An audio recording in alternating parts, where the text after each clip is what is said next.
Hello friends, welcome to wifistudy.com, one stop destination for all competitive exam. Friends, इस video में हम आपके लिए प्रेजेंट कर रहे हैं current affair 2017 January first week Hindi के अंदर। सो फ्रेंड्स, ये बहुत ही इंपॉर्टेंट फर्स्ट वीक था जनवरी का करंट अफेयर के अकॉर्डिंग, और उसमें काफ़ी सारी चीज़ें इवेंट हैं जो कि हुए हैं और आपके आने वाले पेपर के लिए काफ़ी इंपॉर्टेंट हैं। सो फ्रेंड्स, ये हमारी एप्लीकेशन है वाईफाई स्टडी ऐप। अगर आपको प्रिपरेशन करनी है एप्लीकेशन के थ्रू, फ़ोन के थ्रू, तो आप हमारी एप्लीकेशन डाउनलोड कर सकते हैं। यहाँ आपको मिलेगा daily current affair, GK test, दोनों ही फॉर्मेट में, हिंदी में और इंग्लिश में, और आप इसे गूगल प्ले से डाउनलोड कर सकते हैं। ये एप्लीकेशन आपके सभी पेपर के लिए बहुत ही इंपॉर्टेंट है फ्रेंड्स। कोई सिर्फ बैंकिंग, एसएससी, यूपीएससी की बात नहीं, सारे जितने भी पेपर हैं इंडिया में, सभी के लिए बहुत ही ज़्यादा बेनिफिशियल है। फ्रेंड्स, अगर आपको वोकैब में कोई प्रॉब्लम आती है और आप वोकैब की अच्छी प्रैक्टिस नहीं कर पाते हैं, तो आप हमारी ये पेन ड्राइव कोर्स ले सकते हैं। यहाँ आपको मिलेगा 60 वीडियो 3000 वोकैब्स के, जिनके अंदर हमने आपको ट्रिक्स के साथ में वोकैब्स को पढ़ाने का तरीका बताया है। इसके अंदर आपको मिलते हैं सभी वोकैब्स के meaning in Hindi, short trick, synonym, example, images. तो अगर आपको ये पेन ड्राइव चाहिए तो आप हमें कॉल कर सकते हैं या फिर मेल कर सकते हैं support@wifistudy.com पे। और अगर फ्रेंड आपको वोकैब के थ्रू वोकैब की प्रिपरेशन करनी है एप्लीकेशन के थ्रू, तो आप हमारा ऐप डाउनलोड कर सकते हैं, वोकैब 24 नाम से है। ये आपको गूगल पे से डाउनलोड कर सकते हैं और ये बहुत ही बेनिफिशियल ऐप है। यहाँ आपको द हिंदू एडिटोरियल में से, टाइम्स ऑफ इंडिया के एडिटोरियल में से, न्यूज़पेपर में से आपको 10 नए वर्ड सीखने को मिलते हैं, जहाँ उनकी कंप्लीट डिटेल्स भी मिलती है। सो फ्रेंड्स, अगर आपको ये वीडियो पसंद आता है तो आप हमें सब्सक्राइब करें, उससे हम आपको और हेल्प कर पाएंगे आपके पेपर क्लियर करने में और आपको एग्जाम के अंदर अच्छे मार्क्स दिलाने में। सो फ्रेंड्स, सबसे पहले अपन इंटरनेशनल सेक्शन से स्टार्ट करेंगे, उसके ऊपर जाएंगे अपन नेशनल, फिर trade and banking, sports, economics, सभी अपन कवर अप करेंगे जो कि जनवरी फर्स्ट वीक में इंपॉर्टेंट हुआ है। सो फ्रेंड्स, पहला क्वेश्चन है, world highest bridge was recently open in which country. So और फ्रेंड्स, हमने आपके इससे प्रीवियस वीडियो में करंट अफेयर में फर्स्ट और सेकंड जन भी इंक्लूड किया था, और इस वीडियो में हम आपको फर्स्ट सेकंड जन इंक्लूड करके पूरा वीक जो है फर्स्ट जन से लेकर 7 जन तक का पूरा वीक जो है, फर्स्ट वीक है, वो हम आपको कंप्लीट इसमें प्रोवाइड कर रहे हैं। So world highest bridge was recently open in which country. देखते हैं इससे related news. The world highest bridge has open to traffic in China, connecting 2 provinces in the mountain south west and reducing travel time by as much as 3 quarters. तो ये China के अंदर open किया है और उससे 3 क्वार्टर टाइम कम हो गया है इसको कनेक्ट करने से। ओके, तो आपका आंसर है ए, दुनिया का हाईएस्ट ब्रिज ओपन हुआ है चाइना के अंदर। ये बहुत ही इंपॉर्टेंट क्वेश्चन है और पेपर में आ भी चुका है। The United Nations had declared 2017 as a year of. तो यूनाइटेड नेशन ने 2017 को कौन सा ईयर डिक्लेयर किया है, देखते हैं news. The United Nation has declared 2017 as a year to recognize that tourism is important in fostering better understanding amount people. तो tourism for development, sustainable tourism for development को रिकॉग्नाइज किया है United Nation ने 2017 as a year.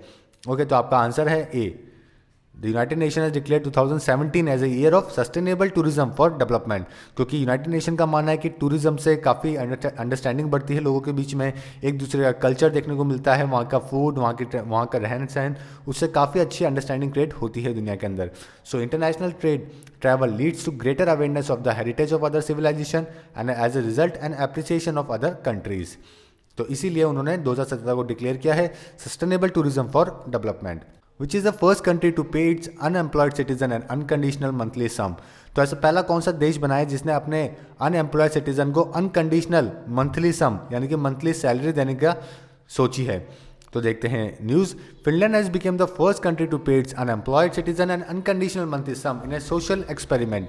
तो ये trial किया है Finland ने, जो भी अपने इनके जो मंथली सम दिया करेंगे अपने अनएम्प्लॉयड सिटीजन्स हैं उनको, जो कि 560 यूरो होंगे, और 25 साल से लेकर 58 साल तक जिनकी उम्र है उनके बीच में उनको ये प्रोवाइड किया जाएगा। तो आपका आंसर है फिनलैंड।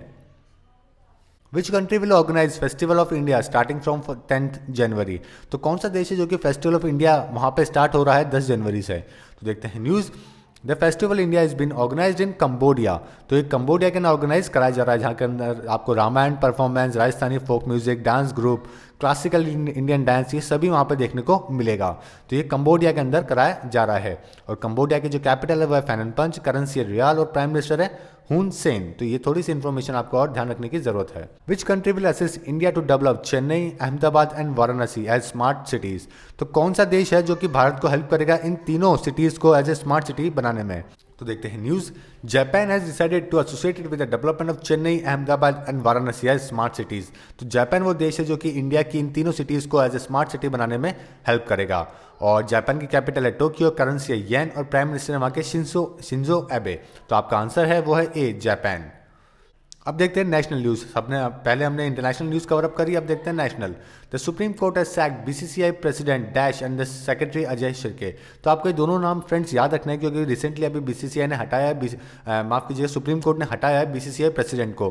किनको? अनुराग ठाकुर को और अजय शिर्के को फ्रॉम बीसीसीआई, क्योंकि जो लोढ़ा कमेटी है उनके रिपोर्ट के उनके जो लोढ़ा कमेटी ने जो रिपोर्ट दी है उनके अकॉर्डिंग इनके जो क्राइटेरियाज हैं वो फुलफिल नहीं कर पा रही हैं, इसीलिए इनको हटा दिया गया है। तो आपका एक तो नाम है अनुराग ठाकुर जो कि बीसीसीआई प्रेसिडेंट थे, और अजय शिर्के।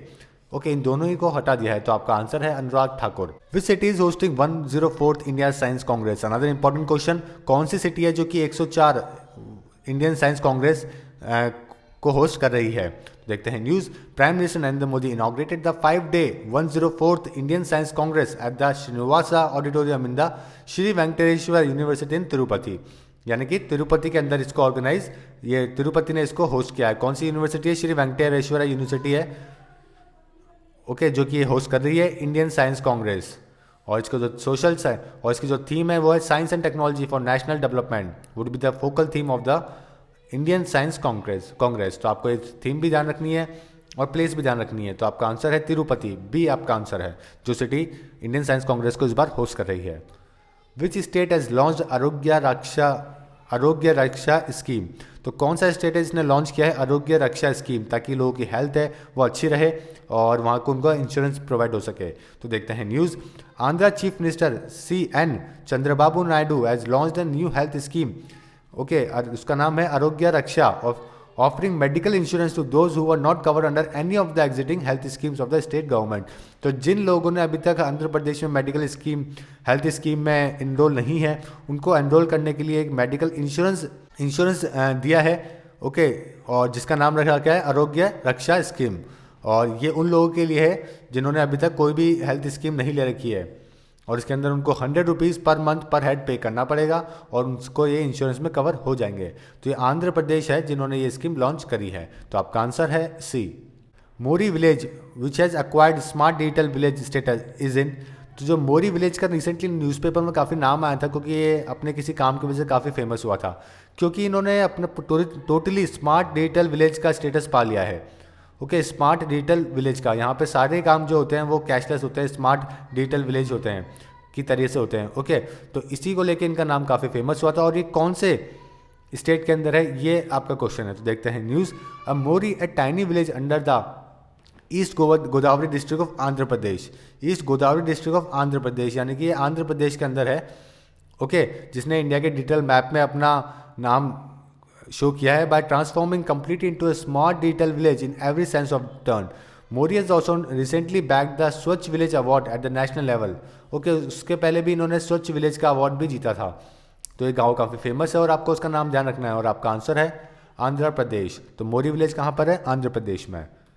विच state has launch India's first laser technology based check post? तो कौन सा भारत का ऐसा स्टेट है जिसने laser technology based check post launch करी है? देखते हैं news. Gujarat chief minister Vijay Rupani dedicated India's first laser technology based advance AVMS RTO check post at the Shyamlal ji of Aravalli district. तो गुजरात वो पहला स्टेट बनता है जिन्होंने लेजर बेस्ड चेक पोस्ट को लॉन्च किया है। तो आपका आंसर है ए, गुजरात। अग्नि 4th मिसाइल वो रिसेंटली लॉन्च फ्रॉम। तो अग्नि 4th रिसेंटली लॉन्च करी गई है, वो कहाँ से लॉन्च करी गई है? तो पहले आपको अग्नि 4th के बारे में जानना बहुत ज़रूरी है कि ये कौन सी है। ये लॉन्ग रेंज एक surface to surface ballistic missile है और इसकी जो रेंज है वो 4000 किलोमीटर की है। ओके, और इसको लॉन्च किया गया कहाँ से? अब्दुल कलाम आइलैंड से, जो कि उड़ीसा के अंदर है। तो आपका आंसर है D, Orissa. Which city is hosting international conference on yoga for diabetes? Another important question, कौन सी सिटी है जो होस्ट कर रही है international conference on yoga for diabetes? तो देखते हैं news. The 3-day international conference on yoga for diabetes war inaugurated by the minister of state for AYUSH Shripad Yesso Naik in new Delhi. तो आपको आयुष मिनिस्ट्री के पहले तो मिनिस्टर का नाम भी ध्यान रखना है, श्रीपद नाम है इनका। ओके, और इन्होंने इसको इनॉग्रेट किया है और ये कॉन्फ्रेंस क्यों कराई गई है? This conference aims to generate discussion on the role of yoga in the prevention and the management of diabetes, यानी कि योगा का क्या रोल है, कैसे आप प्रिवेंशन कर सकते हो, मैनेजमेंट कर सकते हो डायबिटीज़ का, इन चीज़ों को लेके ये कॉन्फ्रेंस करी गई थी। ओके, और आपका जो आंसर है वो है न्यू दिल्ली के अंदर ये ऑर्गेनाइज कराई गई है। Assam Biotech Conclave begins in Guwahati. The two-day Assam Biotech Conclave has begun on 5th January in Guwahati. This conclave is being organized by the Guwahati Biotech Park in association with the industry body FINNER. तो आसाम के अंदर biotech conclave के अंदर ये हुआ है और ये गुवाहाटी के अंदर कराया जा रहा है, 2-day आसाम बायोटेक कॉन्क्लेव। और आसाम की कैपिटल है दिसपुर, चीफ मिनिस्टर है वहाँ के सर्बानंद सोनोवाल और गवर्नर है बनवारीलाल पुरोहित। तो ये थोड़ी सी इन्फॉर्मेशन आपको और ध्यान रखनी है। बेंगलुरु सेट टू होस्ट 14 प्रवासी भारतीय दिवस फ्रॉम Jan 7। तो बेंगलुरु ने तैयारी कर ली है 14वें प्रवासी भारतीय दिवस की, जो कि 7 जनवरी से स्टार्ट होएगा। ओके, और ये बेंगलुरु के अंदर होएगा। तो आपको सबसे पहले तो इसके अंदर कई इंपॉर्टेंट इन्फॉर्मेशन है जो कि आपको याद रखनी है। पहली तो कि ये बेंगलुरु में होएगा, दूसरा ये 14th है, 14th प्रवासी भारतीय दिवस है और ये 3 दिन का फेस्टिवल है। ओके, जिसके अंदर 2 दिवस होते हैं, 2 तरीके के फेस्टिवल्स होते हैं। एक तो प्रवासी भारतीय दिवस होता है, एक होता है यूथ प्रवासी भारतीय दिवस। दोनों ही बेंगलुरु में हो रहे हैं, तो आपको दोनों का ध्यान रखना है। ओके, और ये 9 जनवरी को क्यों कराया जाता है start? To commemorate the return of the Mahatma Gandhi. क्योंकि इस दिन महात्मा गांधी रिटर्न हुए थे कहाँ से? साउथ अफ्रीका से, इसीलिए ये दिवस मनाया जाता है। और जो थीम है प्रवासी भारतीय दिवस की 2017 की, वो redefining engagement with the Indian diaspora. Okay, और साथ में यूथ प्रवासी भारतीय दिवस की जो थीम है वो है role of diaspora youth in the transformation of India. तो यार दोनों ही थीम आपको ध्यान रखनी है, साथ में दोनों के आपको चीफ गेस्ट भी ध्यान रखने हैं। प्रवासी भारतीय दिवस के जो चीफ गेस्ट है इस साल के वो है पोर्चुगल के प्राइम मिनिस्टर एंटोनियो कोस्टा, और जो यूथ प्रवासी दिवस है इसके चीफ गेस्ट है मिस्टर माइकल एशविन, जो कि वाइस प्रेसिडेंट है रिपब्लिक ऑफ सूरीनाम के। ओके, तो ये 4 इन्फॉर्मेशन आपको नीचे वाली और 2 इन्फॉर्मेशन ऊपर वाली, डेट और साथ में कौन सा है ये 6 इन्फॉर्मेशन आपको ध्यान रखनी है, जो कि पेपर में इसमें से क्वेश्चन आ सकता है। Which city is hosting Assam international agri horti show? तो कौन सी सिटी जो कि होस्ट कर रही है Assam international agri horti show? तो देखते हैं news. 4th Assam international agri horti show will be begin in the Guwahati on 6 January. तो 6 जनवरी को ये ऑर्गेनाइज कराया गया है और ये गुवाहाटी में कराया गया। तो आपका जो आंसर है वो है गुवाहाटी, ए आपका आंसर है। The centre has approved a grant of about dash crore to drought affected Karnataka. तो सेंटर ने कितने पैसे ग्रांट करे हैं ड्रॉट अफेक्टेड कर्नाटका के लिए? देखते हैं news. The centre has approved a grant of about 1782 crore to drought affected Karnataka and ₹209 crore to Uttarakhand which had been hit by the flood in 2013 under the national disaster relief fund. तो दो state को grant जारी करा गया है। एक तो पहले ड्रॉट अफेक्टेड जहाँ पे सूखा पड़ गया था कर्नाटका के उसके एरिया के लिए, वहाँ पे 1782 करोड़ अलॉट किया गया है और 209 करोड़ रुपए उत्तराखंड के लिए भी अलॉट करे गए हैं जहाँ पे फ्लड आया था 2013 के अंदर under the national disaster relief fund. तो आपका जो आंसर है वो है D, 1782 crore. Which union territory is hosting island tourism festival 2017? तो कौन सी यूनियन टेरिटरी जो कि होस्ट कर रही है आइलैंड टूरिज्म फेस्टिवल 2017? तो देखते हैं news. The island tourism festival 2017 begin at the Port Blair, capital of the Andaman and Nicobar island. तो जो पोर्ट ब्लेयर जो कैपिटल है अंडमान एंड निकोबार आइलैंड की, वो इस फेस्टिवल को होस्ट कर रही है। ओके, तो आपका आंसर जो है वो है Andaman and Nicobar island. What is the theme of the world book fair 2017? तो थीम क्या है वर्ल्ड बुक फेयर 2017 की, जो कि नई दिल्ली के अंदर हो रहा है? तो देखते हैं news. The much awaited world book fair, the largest event of its kind in the country, is going to be held from January 7 to 15 at the Pragati Maidan in new Delhi. और जो इसकी थीम रखी गई है वो रखी गई है Manushi, focusing on writing on and by women. तो मनुषी इसका थीम रखी गई है, focusing on writing on and by women. तो आपका जो आंसर है वो है डी। अब देखते हैं ट्रेड इन बैंकिंग से important news. Which dairy has recently unveiled Aadhaar enabled payment system? तो कौन सी डेयरी है जिसने आधार एनेबल्ड पेमेंट सिस्टम जारी करा है? तो देखते हैं news. To promote cashless transaction, Mother Dairy fruit and vegetable private limited introduce Aadhaar enabled payment system AEPS is in more than 1000 milk booth and Safal retail stores. तो यानी कि मदर डेयरी है जिन्होंने इसको लॉन्च किया है, जिसमें आप आधार एनेबल्ड पेमेंट सिस्टम कर सकते हो। तो आपका जो आंसर है वो है बी, मदर डेयरी। देखते हैं next news. What is the last date for NRI to exchange defunct notes. तो लास्ट डेट क्या है एनआरआई के लिए अपने पुराने नोट बदलवाने के लिए। तो देखते हैं news. The Reserve Bank of India is allowed non resident Indian that is NRI to exchange scrap ₹500 and 1000 note till June 30। तो जो आपका आंसर है वो है जून 30 जून तक एनआरआई लोग जो इंडिया में जो नहीं है वो लोग अपने नोट एक्सचेंज करा सकते हैं। और जो रेसिडेंट इंडियन है और जो देश में नहीं थे 9 नवंबर से लेकर 30 दिसंबर के बीच में, वो 31 मार्च तक अपने नोट चेंज करवा सकते हैं। ओके, जो इंडियन देश में नहीं थे 9 नवंबर से 30 दिसंबर के बीच में, वो 31 मार्च तक करवा सकते हैं। और जो एनआरआईज हैं जो कि टोटल ड्यूरेशन में ही इंडिया में नहीं थे, उनको 30 जून तक की टाइम दिया गया है अपने डिफंक्ट नोट्स को एक्सचेंज कराने के लिए। तो आपका आंसर है C. Centre permits 12 PSU banks to raise ₹3,000 crore in a bid to strengthen the capital base of public sector fund. The center has allowed 12 lenders to raise close to ₹3,000 crore via preferential share over and above ₹22,915 crore capital support commitment to them in July last year. तो 12 lenders को यानी कि 12 PSU bank को centre ने permit किया है 3,000 करोड़ रुपए raise करने के लिए। तो आपको इतना ही ध्यान रखना है, 12 PSUs हैं जिनको रिसेंटली परमिट किया है। विच बैंक है Tide up with the CNX corporation. तो कौन सा बैंक है जिन्होंने CNX कॉर्पोरेशन के साथ में टाई अप किया है।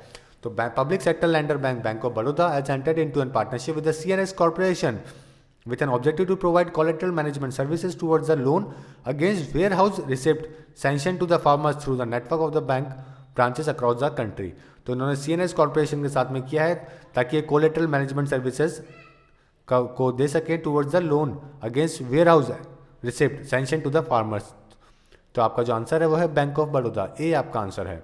Payment banks can accept deposit from individuals and small businesses of rupees up to dash per account. तो जो पेमेंट बैंक्स हैं वो कितने डिपॉजिट एक्सेप्ट कर सकते हैं इंडिविजुअल और स्मॉल बिजनेसेस के केस के अंदर पर अकाउंट। तो देखते हैं news. Paytm said it has received final approval of the Reserve Bank to formally launch its payment bank, okay, जो कि अगले महीने से स्टार्ट कर दिया जाएगा। तो Paytm ने अपना बैंक स्टार्ट कर दिया है और उनको फाइनल अप्रूवल भी रिजर्व बैंक से मिल गया है, जिसके अंदर 1 लाख रुपए पर अकाउंट तक स्मॉल बिजनेसेस वाले और इंडिविजुअल लोग रख सकते हैं। तो जो आपका आंसर है वो है B, 1 lakh. AIIMS Delhi has collaborated with dash to go cashless transaction. तो AIIMS Delhi, all India institute of medical science Delhi ने अपने प्रीमिसेस के अंदर जितने भी कैशलेस ट्रांजेक्शन है उसके साथ उनको बढ़ावा देने के लिए कोलैबोरेट किया है। किसके साथ में? मोबीविंग के साथ में। तो जो आपका आंसर है वो है A. What is the full form of EPFO। तो EPFO की फुल फॉर्म क्या है? तो देखते हैं news. Encouraging firms to enrol their workers under scheme run by the retirement fund body that is employ provident fund organization. तो employ provident fund organization है इसका पूरा नाम, और इसको बढ़ावा देने के लिए 3 मंथ का कैंपेन चलाया गया है 1 जनवरी से। तो आपका आंसर है वो है employees provident fund organisation. Which company has collaborated with the Axis bank for quick sanction of vehicle loans. तो कौन से कंपनी ने कोलैबोरेट किया एक्सिस बैंक के साथ में ताकि व्हीकल के लिए जल्दी लोन मिल जाए। तो देखते हैं news. Online automobile market place that is Droom has tied up with the Axis bank, India's third largest private sector bank, to provide quick sanction of loan on both new as well as used cars। तो ड्रूम के साथ में उन्होंने partnership करी axis bank ने ताकि loan जल्दी से सैंक्शन हो जाए पुराने व्हीकल को लेके और नए व्हीकल दोनों को लेके। 1 से लेके 5 साल तक की और 85% तक की वैल्यू का ये लोन सैंक्शन करेंगे, और यूज कार्स के ऊपर भी ये लोन करेंगे 1 से लेके 10 साल तक की जिसकी अवधि होगी। तो देखते हैं आपका जो आंसर है वो है A, Droom. Which company has launch my business tool. तो कौन सी कंपनी ने लॉन्च किया है माई बिजनेस टूल। तो देखते हैं news. Google India has announced key initiatives for the small and medium businesses in India including a new tool my business that would help them create an online presence besides a digital training program. तो Google India ने ये launch किया है my business ताकि जो छोटे और medium businessman हैं उनको फ़ायदा मिल सके, वो अपनी ऑनलाइन प्रेजेंस बना सके। डिजिटल ट्रेनिंग प्रोग्राम भी इसके अंदर चलाया जाएगा, ओके, और digital unlocked and education programme भी इसमें चलाया जाएगा FICCI बॉडी के साथ में और साथ में इंडियन स्कूल ऑफ बिजनेस के साथ में। तो जो आपका आंसर है वो है गूगल, डी आपका आंसर है। Which bank will launch digital only bank. कौन सा बैंक है जो कि डिजिटल ओनली, कौन सा बैंक है जिसने लॉन्च किया है डिजिटल ओनली बैंक। तो देखते हैं news. SBI to launch its own version of digital only bank soon. तो the country largest lender state bank of India will take the lead among state run lenders to launch branchless banking called SBI digi bank. ओके, तो ये डिजी bank क्या होगा? एक financial super store होगा, एक market place होगी जहाँ पे सब कुछ डिजिटाइजेशन में से होगा। तो जो आपका आंसर है वो है SBI। Karnataka bank launches KBL सुरक्षा कैंपेन। तो कर्नाटका बैंक ने लॉन्च किया है KBL सुरक्षा। The theme provides coverage against all type of accidental death. तो जितनी भी एक्सीडेंटल डेथ होगी वो सभी इसके अंदर कवर अप करी जाएगी। All the bank saving account customers in the age group of 18 to 70 can subscribe to this scheme by paying a nominal annual premium of ₹100 for ₹10 lakh and ₹50 for 5 lakh coverage. तो सिर्फ मात्र 100 रुपये के अंदर आप 10 लाख रुपए तक का कवरेज ले सकते हो और 50 रुपये में 5 लाख रुपए तक का कवरेज ले सकते हैं। और इसके अंदर जो एज ग्रुप होगा वो 18 से 70 साल का होगा, जिसके अंदर एक्सीडेंटल डेथ के लिए इंश्योरेंस प्रोवाइड करा जा रहा है। Which bank has topped in depth investment banking. तो एक्सिस बैंक ने रिटेन किया है top slot in depth investment banking. तो आपका आंसर है D. Small industrial development bank of India start up with the dash for augmenting capital support to enterprises in the country. तो जो सिडबी है उन्होंने टाइप किया कौन से किसके साथ में किया है? For augmenting capital support to enterprises in the country. तो देखते हैं news. SIDBI has tied up with the life insurance corporation of India LIC के साथ में उन्होंने टाइप किया है। और जिसका idea behind tying up with the state run insurance behemoth is to give a boost to the venture capital ecosystem for MSME। तो और इसको जो टाइप किया गया है ये इसलिए किया गया है ताकि बूस्ट मिल सके वेंचर कैपिटल इकोसिस्टम को। ओके, किसके लिए? MSMEs के लिए। तो जो आपका आंसर है वो life insurance corporation of India. अब देखते हैं appointments. Who has been appointed as a new union public service commission chairperson. तो UPSC के जो नए चेयरपर्सन है और किनको अपॉइंट किया गया है? देखते हैं news. David R. Syiemlieh to perform duties of chairperson of UPSC। तो आपका जो आंसर है वो है ए, डेविड को बनाया गया है UPSC के नए चेयरपर्सन। Who has been appointed as a new controller general of accounts. तो new controller general of accounts किनको बनाया गया है? तो देखते हैं news. The Archana Nigam is a new controller general of accounts. Okay, तो आपका जो आंसर है वह है अर्चना निगम, बी आपका आंसर है। Sheikh Rafiq Mohammed has been appointed as a major general of. तो शेख रफीक मोहम्मद है जो कि एक देश के मेजर जनरल बनाए गए हैं। वो कौन सा देश है? और ये एक भारतीय हैं और ये केरला से बिलोंग करते थे। तो देखते हैं news. N Indian origin Saudi based entrepreneur has been appointed as a Major General of Kyrgyzstan, a really rare military position occupied by an Indian in the Central Asian country। तो Kyrgyzstan है वो देश है जहाँ पे इनको major general वहाँ पर बनाया गया है और ये एक एंटरप्रेन्योर थे, सऊदी बेस्ड और इंडियन ओरिजिन के हैं। Who has been appointed as a vice chief of Indian air force. तो इंडियन एयर फोर्स के वाइस चीफ किनको बनाया गया है? तो सबसे पहले तो आपने अभी रिसेंटली चीफ भी बनाए गए हैं इंडियन एयरफोर्स के, जो कि BS धनुआ बनाए गए हैं। और आर्मी के जो बनाए गए हैं और बिपिन रावत को इंडियन आर्मी के हेड बनाया गया है और साथ में SB दियो को इनको बनाया गया है vice chief of Indian air force. तो आपका आंसर है C. Justice Jagdish Singh Khehar has sworn in as dash chief justice of India. तो अभी रिसेंटली जस्टिस जगदीश सिंह खेर ने शपथ ली है एज ए कौन से चीफ जस्टिस ऑफ इंडिया? तो देखते हैं news. Justice Jagdish Singh Khehar has sworn in as 44th chief justice of India. तो ये देश के 44th chief justice of India हैं और पहले सिख कम्युनिटी के भी जज हैं और इनका जो कार्यकाल होगा वो 7 महीने का होगा और इससे पहले वो सुप्रीम कोर्ट के जज भी रह चुके हैं। तो जो आपका आंसर है वह है D. RBI appoint Surekha Marandi as ED executive director. तो RBI ने अपॉइंट किया है सुरेखा मारंदी को as a ED in a place of US Paliwal who retired on 31 दिसंबर। और Marandi will look after consumer education protection department, financial inclusion and development department and secretary department.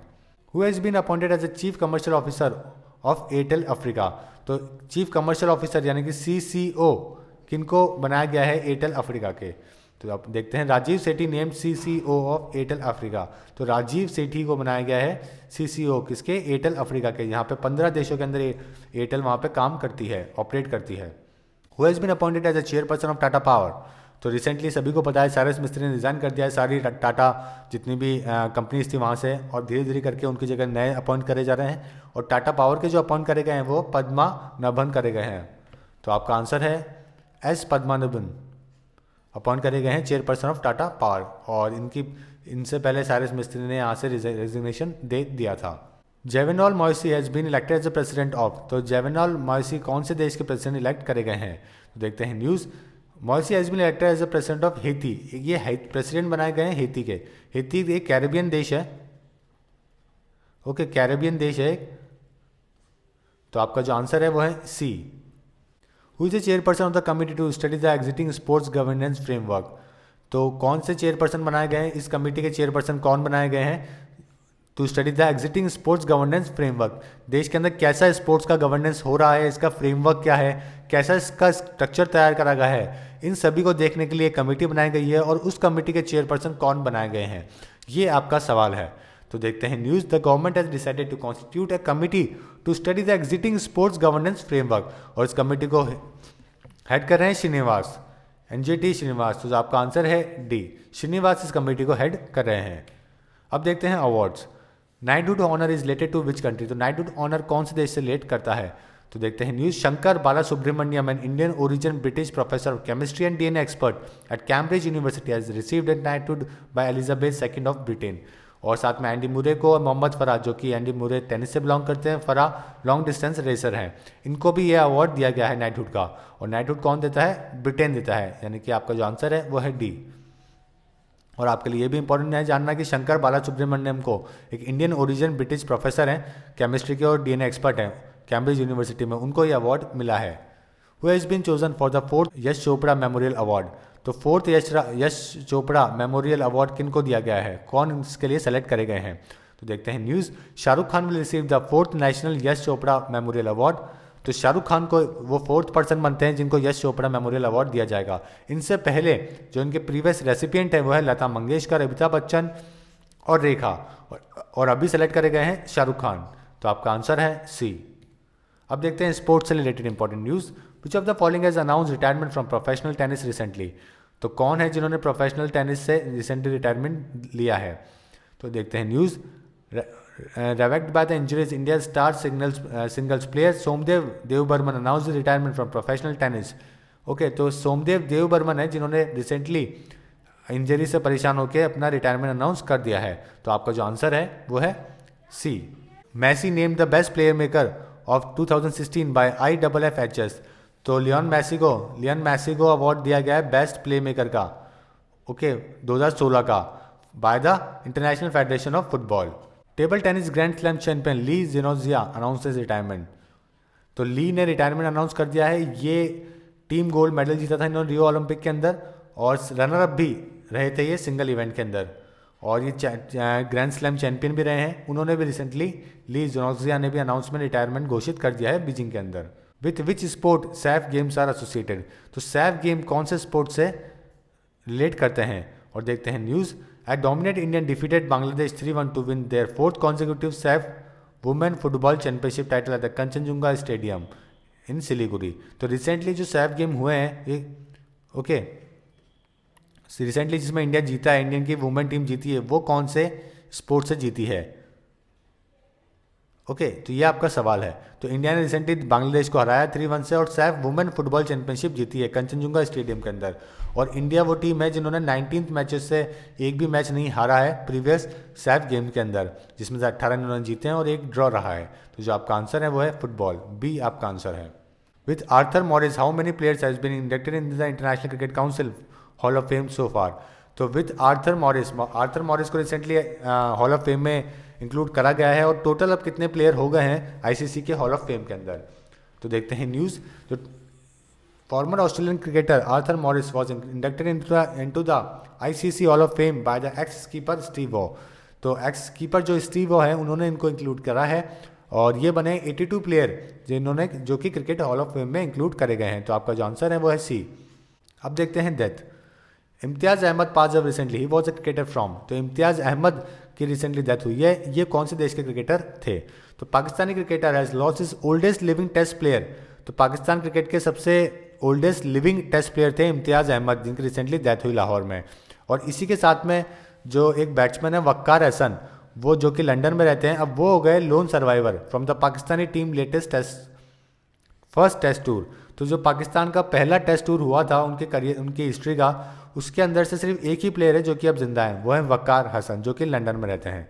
और इनके oldest test living player थे इम्तियाज़ अहमद। तो आपका आंसर है पाकिस्तान।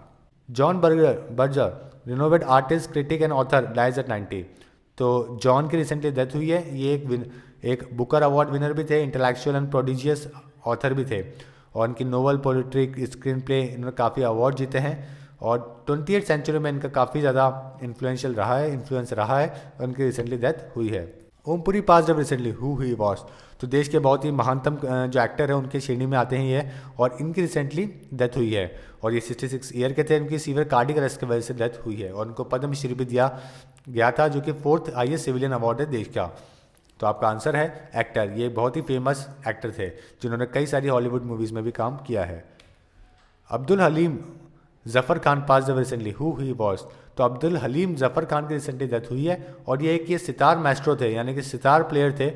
तो आपका आंसर है सी, और ये इंदौर घराना से बिलोंग किया करते थे, और इनकी जो स्टाइल थी जफ़र खानी बाज, ये इनकी यूनिक म्यूज़िक स्टाइल भी थी।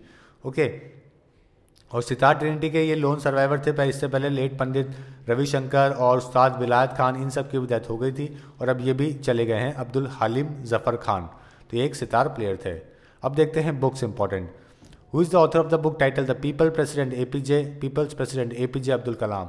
तो people's president APJ Abdul Kalam नाम की जो बुक है वो किन्होंने लिखी है? ओके, तो रिसेंटली इसको जो रिलीज़ करा गया था वो वाइस प्रेसिडेंट श्री मोहम्मद हमीद अंसारी ने इसको रिलीज़ किया था, और ये लिखी गई थी by the press secretary of president by the SM Khan, जो कि पहले प्रेस सेक्रेटरी भी थे टू द प्रेसिडेंट कलाम। तो SM खान के द्वारा ये लिखी गई है किताब। तो आपका आंसर है डी। सो फ्रेंड्स, ये सारा इंपॉर्टेंट कंटेंट था जो कि फर्स्ट वीक ऑफ जनवरी से था, जो कि आपकी पेपर के लिए इंपॉर्टेंट है। उम्मीद है आपको पसंद आया होगा और आप हमें सब्सक्राइब करेंगे। So friends, thank you and all the best for your upcoming exam.